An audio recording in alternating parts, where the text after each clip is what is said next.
السلام عليكم ورحمة الله تعالى وبركاته. كنتمنى تكونوا كاملين بخير وعلى خير. عرفت راسي غبرت عليكم بزاف نظرا للظروف والدولار كذلك ما كيطلعش.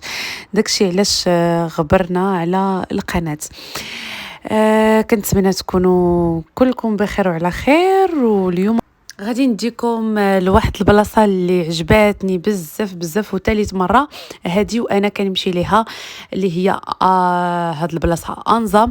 كيعجبني انزا بزاف بزاف لحقاش نقي، البحر ديالهم نقي، كذلك كاينين فين يلعبوا الدراري الصغار في اي جهه في لاكورنيش، دايرين الالعاب ديال الوليدات الصغار و غراتوي. اللي عجبني هو انه ما كتخلصي حتى شي حاجه، كيلعب الدري حتى كيعيا وما كتخلصي والو. ولا كورنيش ديالهم نقيه نقيه نقيه بزاف. وكاين اتساع، كاين فين ستاسيوني الطوموبيل ديالك.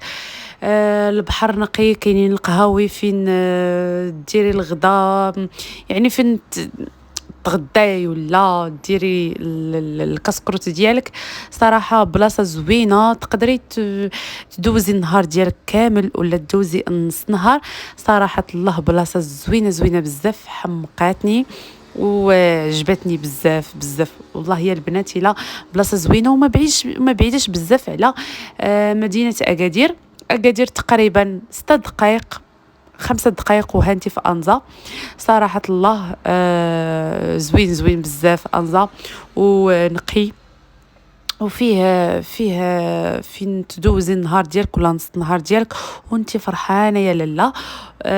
كنتمنى يعجبكم لا فيديو حبيباتي وشكرا.